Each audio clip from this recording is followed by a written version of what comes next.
1992. Despite the full cooperation of the American forces in the hunt for Pablo Escobar, the drug boss remains at large and protected by his powerful Medellin cartel. Escobar was the head of a very large criminal organization, so he employed not just gunmen and hitmen and criminals, but also bankers and lawyers and accountants. He had an infrastructure in Medellin, so we started targeting other members of his organization. We began to systematically cut away all of his support mechanisms, all of his infrastructure. We built up a large body of intelligence, put together organization charts down to the lowest lieutenant in his organization. Escobar responds by putting a price tag on the head of Medellin police officers. He was killing regular police officers, nothing to do with the search block, just a regular police officer on the beat. Every day there were funerals for policemen that were killed the night before. Pablo was able always to stay one step ahead of the search block because he had a lot of friends and informants, both in the community and also within the search block itself. There was a lot of information that was being intercepted, which suggested a lot of people on the take. If you didn't take the money, he would shoot you. You know, plata or plomo. You know, you want a bullet or you want some money. We knew that we could be infiltrated. The Medellin cartel members were constantly looking for someone they could bribe monetarily.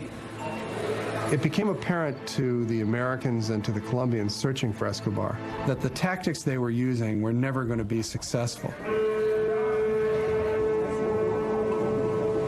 In the days after Escobar's escape from his private prison in July of 1992, the DEA had toured the site in search of any intelligence that they could possibly use against the drug lord. We went through the prison where he had lived, found great intelligence, just great information. One of the things that they noticed about Escobar as they examined his living quarters and his memorabilia was how much his life revolved around his family and his children. I was always of the opinion that we should watch his family, track his family, because he had the reputation of being an absolutely ruthless, murderous man, but the man who really had great regard for his family, for his wife and his two children. Ambassador Busby shared his thoughts with the Colombian authorities. I talked to the Colombians about that and said, you know, I think this will make him uneasy and perhaps have him, stick his head up and we'll be able to see him. January 30th, 1993.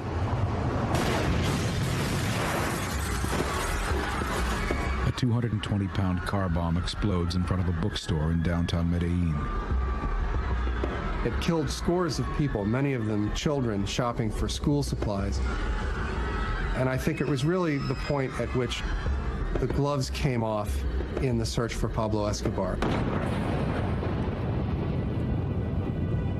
In the subsequent days, more bombs go off in Colombia. This time, however, the bombs are targeting Pablo's family.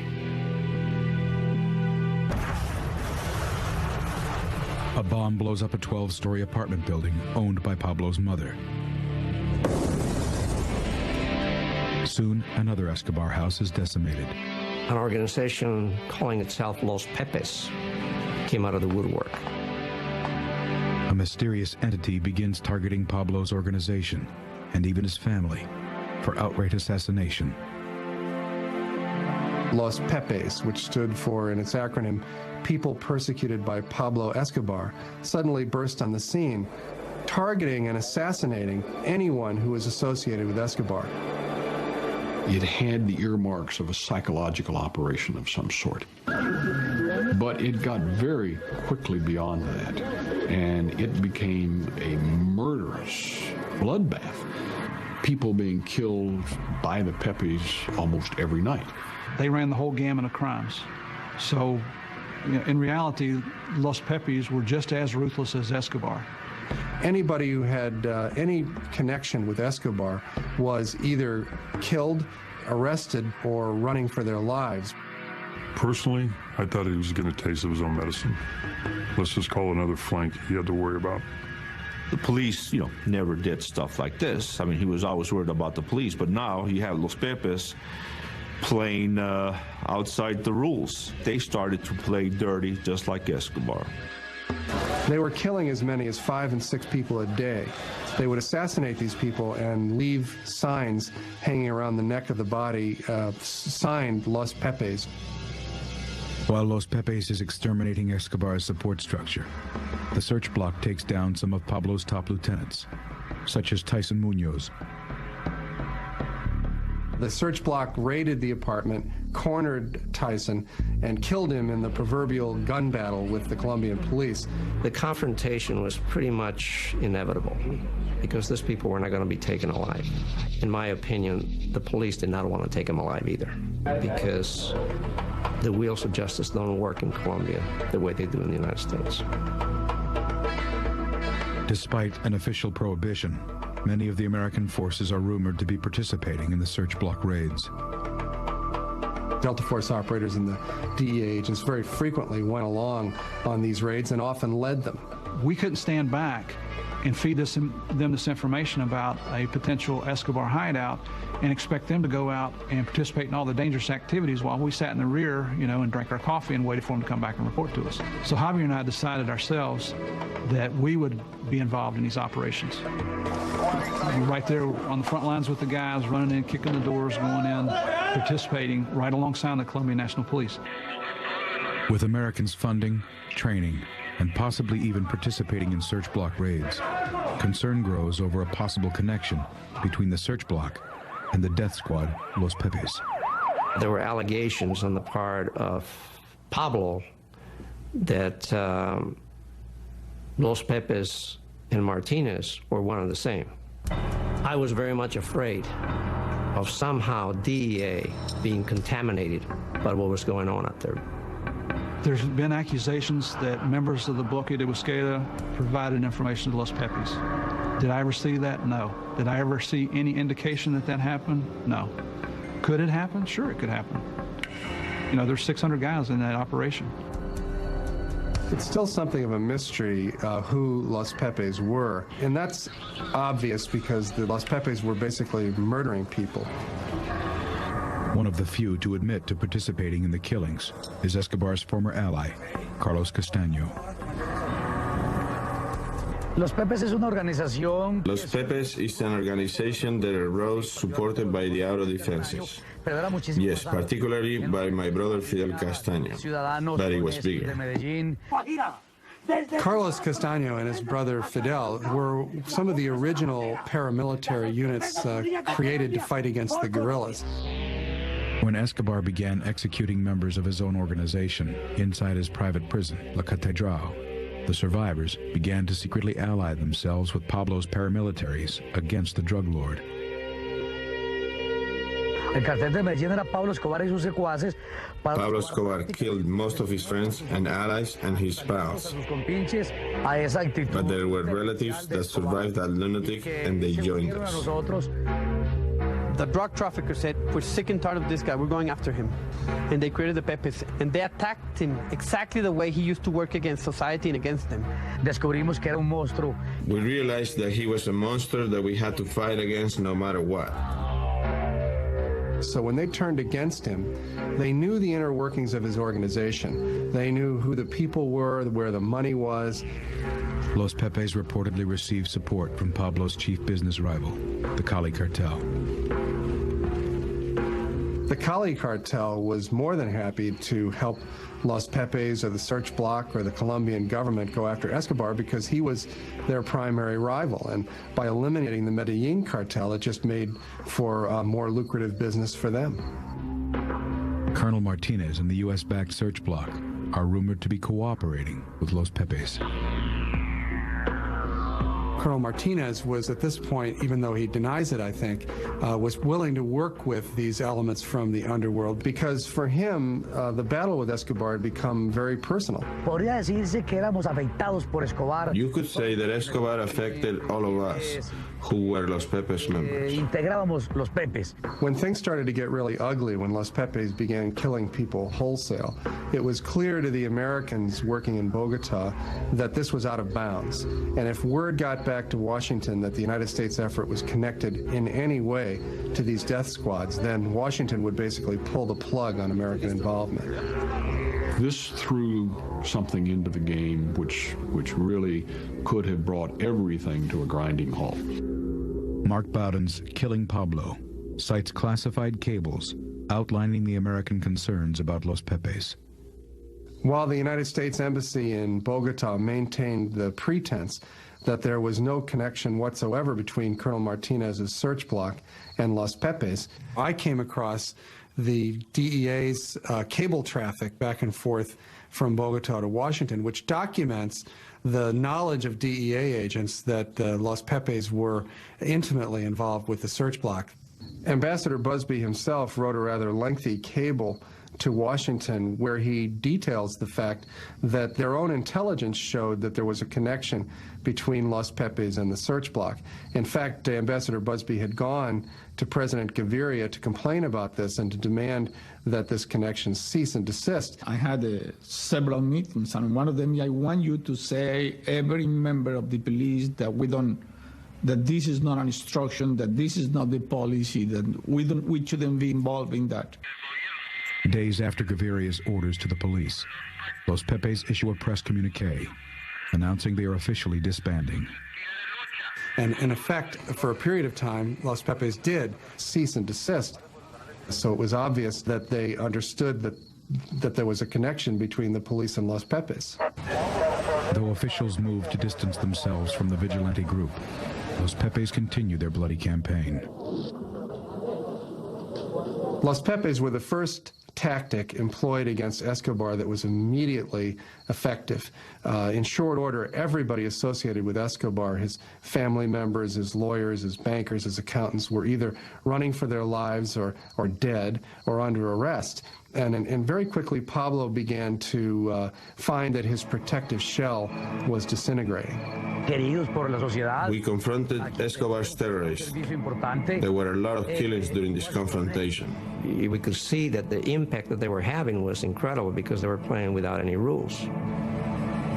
Officially, the United States was not involved in the efforts of Los Pepes at all. But if you look at what they were doing in Colombia at the time, it's clear that they were working hand in hand with Los Pepes, whether they intended to or not. It was very evident that they were having tremendous success in dismantling the Medellin organization. And obviously, we were trying to do the same thing. There was a strategy, wide, perfect, outlined by the United States, by these agencies, in which tacitly each one did what each one had to do. By February of '93, Los Pepes have killed dozens of Escobar's associates and members of his extended family. So Pablo is now terrified that Los Pepes are going to kill his wife and children.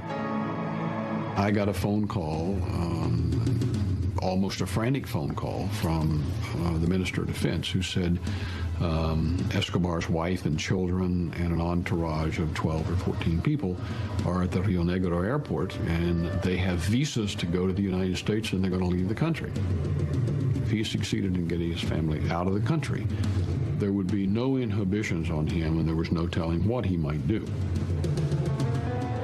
The Escobar family and their bodyguards are met at Rio Negro Airport by U.S. DEA agents. They were stopped at the airport in Bogota and stripped of their visas. Who's going to tell me to give Escobar's family's visas back? Nobody. So they're effectively keeping the bait being the family, in position in the country, while Los Pepes apply the pressure against Escobar. Pablo's response to the Americans' block would be swift and deadly. April 1993. With his family prevented from fleeing Colombia and forced back into the hands of the death squad Los Pepes, cocaine king Pablo Escobar exacts his revenge. Pablo's response was to set off a 300-pound bomb in Bogota that leveled a city block. One of the predictions that we had made was that as we began to tighten the noose on Escobar, things would get more violent, that he would react, and he certainly did. I think we had 9 bombs in Bogota in the space of about 2 months. Hundreds of people killed. Los Pepes responded by kidnapping and murdering Pablo's chief lawyer, Guido Parra. And when they killed Parra, they also took his teenage son and murdered him too. They hung signs around their neck that said, "What do you think of the exchange for the bombs, Pablo?" and signed them Los Pepes. Despite allegations that Colonel Martinez is cooperating with Los Pepes, he is kept on as commander of the search block. Colonel Martinez stood up and did the job that had to be done. Nobody else wanted to do it. A lot of people were afraid to do it. Colonel Martinez realized that the fight between him and Pablo Escobar was a fight to the death. And at the end, either he or Pablo Escobar was going to be dead. With Centra Spike finding no sign of Pablo's voice on the airways for months, Colonel Martinez requests the support of a Colombian ground surveillance unit. The Colombian National Police were having a lot of success with a small unit that operated portable direction finders in collaboration with Centra Spike. And Colonel Martinez requested that this unit come to Medellin. Martinez receives the unit, but he insists on sending one of its members back home to Bogota. His superiors sent him to me on 2 occasions. And on both occasions, I sent him back because he bears my name. The problem was that his own son was one of the men working in this unit. I knew that my equipment would work and we could get good results in Medellin. But he was always resistant to my working in Medellin for my safety. He insisted that he wanted to be involved in the search for Pablo Escobar. It had become a personal as well as familial problem that was affecting us all. Hugo Jr. was determined to be with the unit and get Pablo Escobar before he could get him, or his sisters or brothers or his mother. After a lot of talking, we came to the conclusion that I could stay in Medellin. We could get no more rest until we captured him. With Escobar's family under police watch in Medellin, Pablo's own son becomes his father's front man. He talked to Juan Pablo just about every day by radio phone, and Juan Pablo became the one person who he trusted, who he could communicate with to do his bidding with the government. While Pablo strategizes with his son, Colonel Martinez's son tries to pinpoint the transmission. I was very sure that I would find Pablo Escobar with this equipment. As the hunt for Escobar gets new life, rumors continue to cloud the search block. Known members of the Medellin cartel are seen meeting with search block officers outside the search block base, including a notorious assassin. An individual that we knew only as Don Bernardo at that time. And I'll admit, we did interview him. The Colombian National Police brought him in as an informant, and he provided information about Escobar and his associates. It was one of those things that happened in a dirty war. There was lots of informants. I can't say, if they were part of Los Pepes or not, but there were informants. Among those working as a secret informant for the Colombian police is Carlos Castaño. I provided information to the police under the code name Alecos. They never knew I was Carlos Castaño, leader of the paramilitaries. We're not afforded the luxury of having informants who are priests. Bloque de Busquets was the good guys. The narcotics traffickers were the bad guys. Washington also becomes concerned about a possible connection between Los Pepes and Delta Force. The tactics being employed by Los Pepes were basically the same tactics that Delta Force was in Colombia teaching to the search block. There had been a lot of comments that the Pepes were using like tactics. From what I had heard, they were just ruthless. There's no tactics behind that shit. They just whacked people. Anyway, they were very efficient. In Washington, the fear was not just that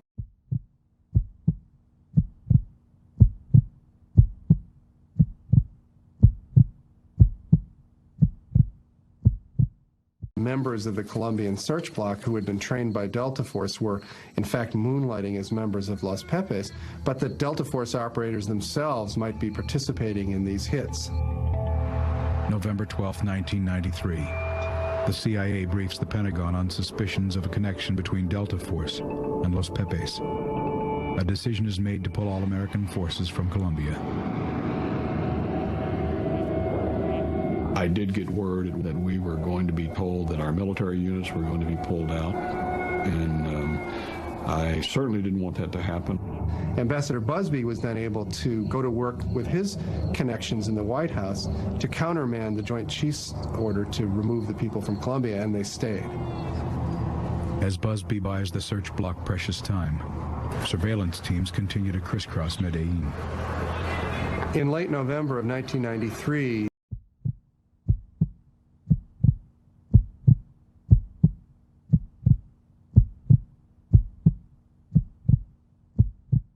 the search block, with the help of CentraSpike, was able to pinpoint Pablo's location to a hilltop finca outside Medellin. Intelligence had been received that indicated that Escobar was hiding in a small house located on the side of a mountain out in rural areas. When the assault forces hit the house, they burst in and Pablo wasn't there. In fact, Pablo had been talking on the radio, but he would walk up into the woods a short distance from the house so that he'd have a better line of sight communications with his son Juan Pablo in Medellin. So when the search block descended on the farmhouse, Pablo was actually up in the woods. The search block examined the farmhouse where Pablo had been staying, and it was apparent to them that the drug kingpin was living under increasingly strained circumstances. Virtually his entire organization, the Medellin cartel, was totally destroyed. One of the few remaining links to Pablo's empire is his son, Juan Pablo. The Escobar family was staying in a apartment in Medellin, and the Los Pepes were sort of picking off people who worked for the family. And so they were pretty terrified. Pablo is really desperate. His family is literally in the hands of his enemies. We always had his family under watch 24 hours a day, so he could never touch our families, because if he does, his family would also perish. He was always worried about his family's security, because that is where the Pepes concentrated their attack efforts, his family. November 27, 1993. Scheming with his son Juan Pablo, Escobar makes a secret arrangement to evacuate his family to Germany. And word of this, of course, gets back to the embassy, because CentraSpike is listening to all of Pablo's communications.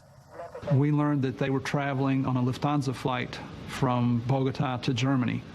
So the United States government goes to work with the Colombian government to assure that the German authorities will not allow the Escobar families into that country. Escobar's family is refused entry into Germany and flown directly back to Colombia. They put them up in Hotel Tequendama, which is a large hotel complex in Bogota that's actually owned by the Colombian National Police. And so while publicly they claim to be protecting Pablo's family, the way that Pablo saw it was that his family had now fallen into the hands of the very people who were likely to kill them. Sure enough, it wasn't a day before Escobar called. When he made the first phone call, I thought, okay, he's finished. Once again, their efforts to get out of the country had been stopped. That's when he started making mistakes. When Pablo Escobar begins to make phone calls to the Hotel Tequendama, We placed everybody in a state of alert. They called the presidential palace in an effort to speak to President Gaviria, threatening to wage all-out war against the state unless they released his family and allowed them to leave Colombia to a safe haven. He started calling everybody. And that's where he made the mistake of staying in one place too long. And at this critical moment, the government of Colombia announces that they're going to remove the protective detail from around the Escobar family. I mean, it was not fair to have so many Colombians at risk, and at the same time having this man with nothing to lose.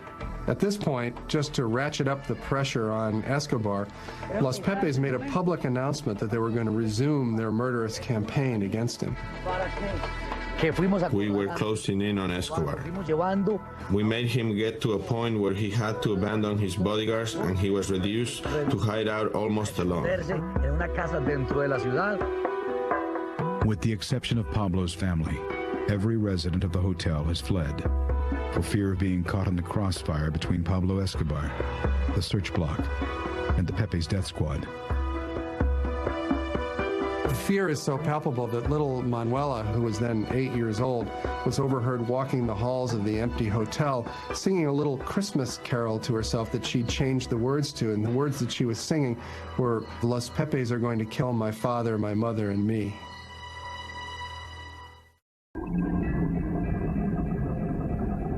December 1993. On the run and at war with the state of Colombia, Pablo Escobar tries to protect his family from the vigilante death squad, Los Pepes. He's desperate to get his family out of Colombia, so he has to continue making phone calls to the Hotel Tequendama. While Pablo is on the phone talking, Centrospike is listening in, and they fix his location to a neighborhood in Medellin called Los Olivos. Colonel Martinez positioned a lot of his men in parking lots in that neighborhood so they would be poised and ready to move the next time Pablo came up on the radio. Hugo Martinez Jr. and the rest of the search block wait for another Escobar phone call. Every time Pablo got on the radio telephone with his son, Hugo Jr. would be cruising the streets in his telemetry van trying to zero in on the precise location of the phone call. My father was very clear, saying that the operations cannot go on if Pablo was not talking. Desperate for a way out, Pablo turns to his son, Juan Pablo. Pablo woke up in the morning of December 2nd, the day after his 44th birthday, and had spaghetti for breakfast, and then immediately got on the phone with his son, Juan Pablo. Escobar agrees to answer a phone interview through his son.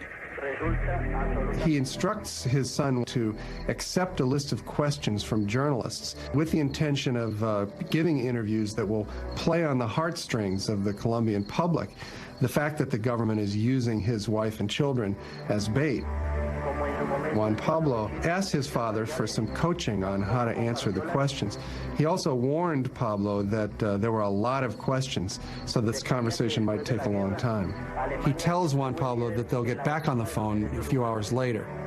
This, of course, gave the tip-off then to Colonel Martinez and his men that they could be waiting and in position for the phone call that was going to happen later in the day.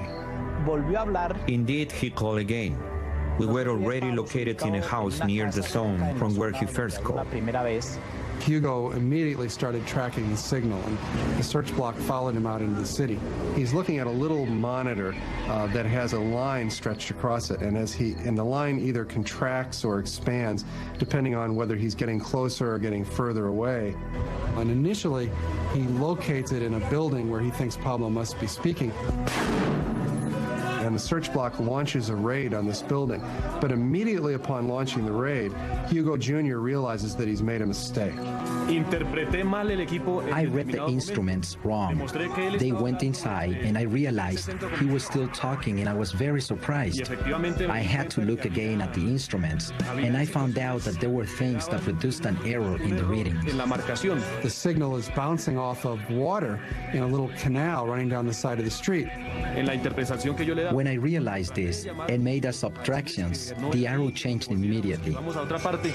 So he radios to the search block that he's made a mistake, and he races off thinking that the troops will then get back in their vehicles and follow him, but in fact no one hears him. So Hugo Jr. and his driver are driving off by themselves, hunting down this signal, and manages to drive right down the correct street in Los Olivos where Pablo is staying. Y él seguía hablando.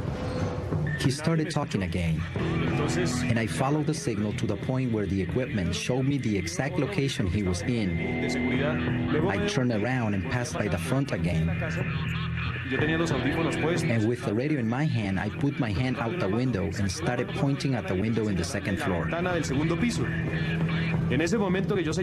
the same time that I was pointing, I observed the silhouette of Pablo Escobar with the phone in his hand.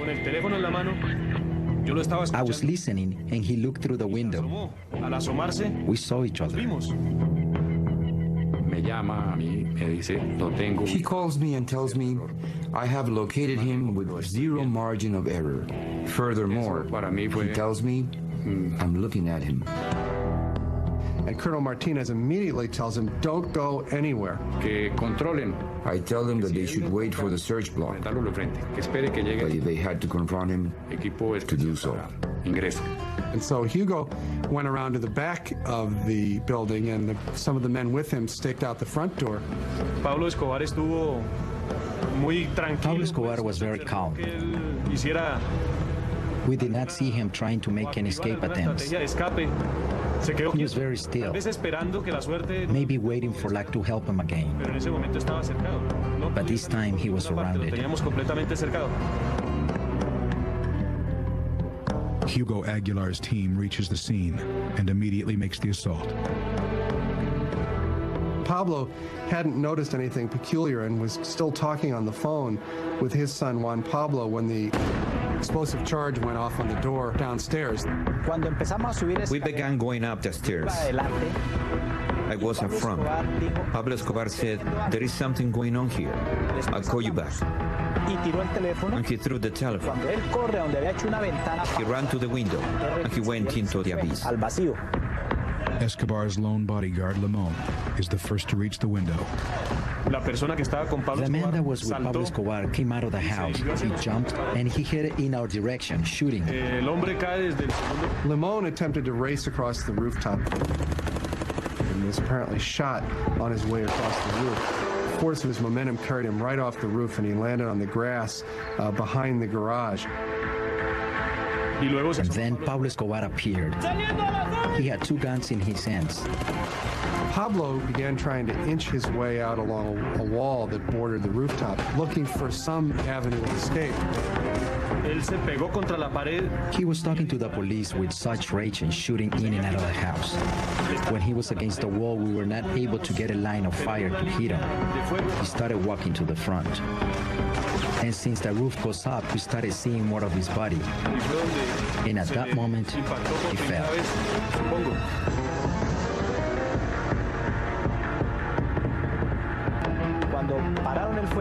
When the firing stopped, I looked and I saw him lying on the roof. I took the radio and said, "Viva Colombia, Pablo Escobar is dead."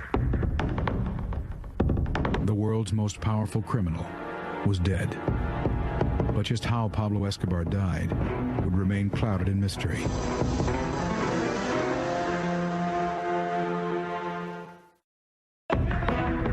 December 2nd, 1993. Drug lord Pablo Escobar is gunned down on a rooftop in Medellin, Colombia.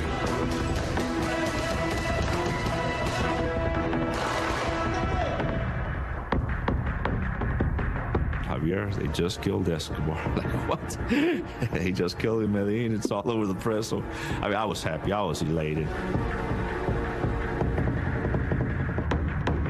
I became static. I ran around our office space, saying, "Hey, Pablo's dead." Immediately, I traveled to the location with DEA agent Steve Murphy. I was given the opportunity to go down on the roof to view the body, to visually confirm that it was Escobar. And he climbed to the rooftop and began taking pictures. Members of the search block posing around the body with rifles like big game hunters. Murphy then gave the camera to the search block, and they took pictures of him posing with Escobar's body. Photos of an American agent posed over the dead body caused an uproar in Colombia, where many were unaware that gringos were in on the hunt. It is true that we Americans provided a lot of assistance to the Colombians. We certainly did that. But in the last analysis, the success was Colombia's. It was a Colombian operation from start to finish. Colonel Martinez, Colonel Aguilar, these guys are truly great heroes in Colombia history. I believe I have performed a great service to my country. At the end, I consider it a victory for the world. While there was no question that Pablo was marked for death, how he died remains a subject of conjecture. The official version of Pablo's death is that he came running out from that wall across the rooftop with a gun in each hand, screaming at the police and swearing at them as they gunned him down. El tiro de la pistola. The shot from my gun was the one that perforated his heart, and the one from the R-15 went through one of his ears and came out through the other ear. That is why we were able to end the story of Pablo Escobar. It may be true, but Pablo's usual modus operandi in these circumstances was not to stand and fight, but to flee. And so it seems more likely to me that Pablo, hearing the door being broken down in his house, would have tried to jump out the back window and run away. What makes sense to me is that Pablo was trying to run away across the rooftop when he was hit. He was shot 3 times. One of the bullets hit him in the leg, one of them hit him in the torso, and the third went right in his right ear. It's definite that the bullet that went in his right ear killed him. What makes more sense to me is that the bullets that hit his leg and his torso would have knocked him down, certainly, and that the final shot that killed him was most likely administered by somebody standing right over top of him. I would not put it past the cop going up there and just say, hey, we're going to make sure this guy's dead. I think he was shot up close. They wanted to make sure he was dead. Whoever it was knew he wasn't to be taken alive. There have been a lot of accusations that there was a coup de grace shot after Escobar was down. I saw no indications of that. It's always possible that someone made a great shot like that from a distance, but the Colombian National Police had tremendous incentive to kill Pablo Escobar. Nobody wanted to see him arrested again. And besides that, Escobar, in the course of this manhunt, had killed scores of the policemen who were searching for him. So there was a tremendous amount of anger and hatred in these men searching for him. So it makes more sense to me that Escobar was knocked down by a few bullets from a distance and that he was finally killed with a coup de grace. Some believe that the final blow was actually delivered by an American. Within the Delta Force community, there's sort of a legend about Escobar's death, which holds that he was killed by Delta Force. It was not so much a victory for Delta, but a victory for the whole special ops community. Delta Force would have known Pablo's general location at the same time that the search block did, and would have had an opportunity to place snipers in that neighborhood. When Pablo came running out on the rooftop, given the marksmanship of a Delta sniper, it's not beyond the possible that an American from a distance put that bullet in Escobar's right ear.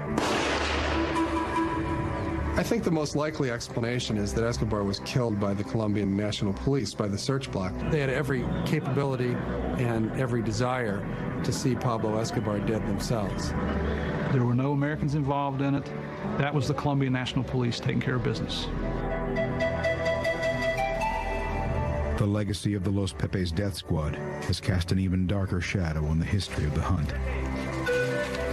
There's ample evidence today that the search block and Los Pepes worked hand in hand. And of course, the whole Colombian search block was a creature of the U.S. government, essentially, because they were funded and trained and led by U.S. Special Forces. Los Pepes worked with the tacit cooperation of the U.S. government. The Colombian authorities did not oppose us either.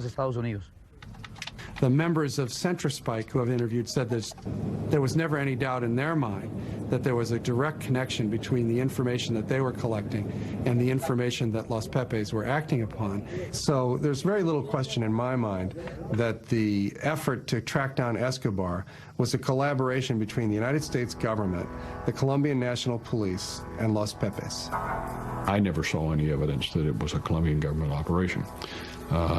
It was a bloodbath, though. It truly was. Los Pepes.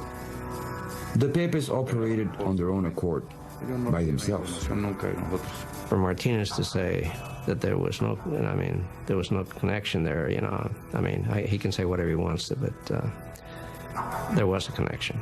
And in my opinion, the greatest damage caused to the Medellin cartel and to Pablo Escobar and his organization was done by the Los Pepes.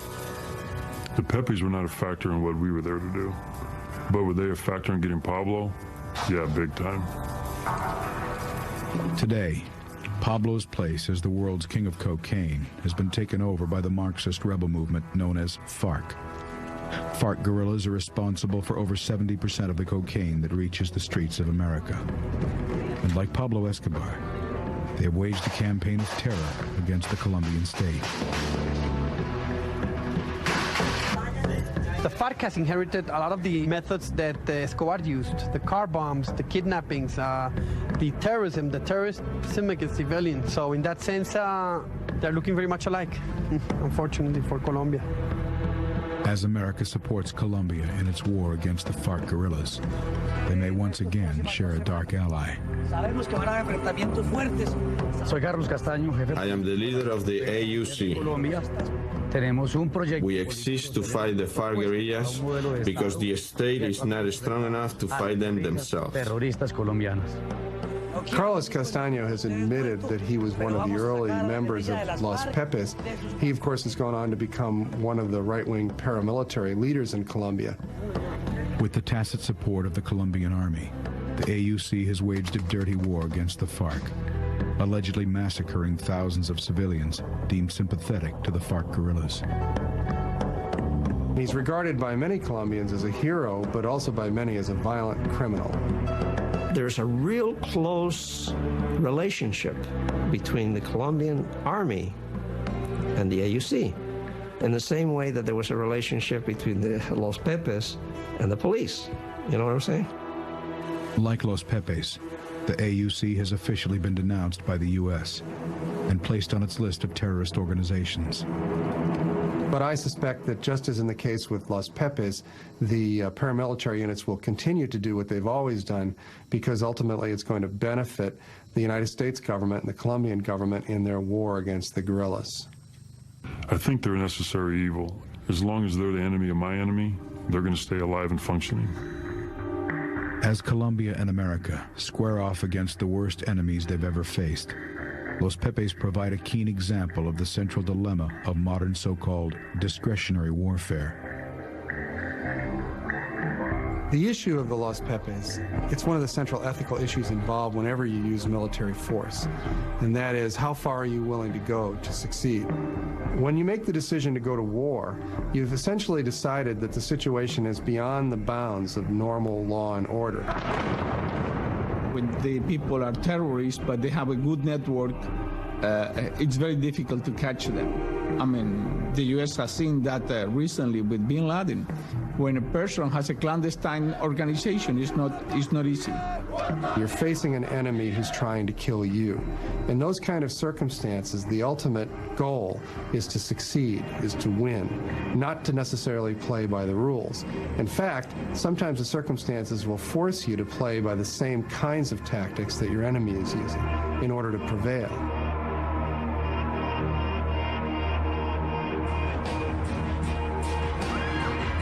While most Colombians have lived with it for their entire lives, most Americans have only recently known the reality of terror. I think that Americans have to steel themselves to the reality of war, that if you're going to war, you have to face up to the ugly facts about what war is.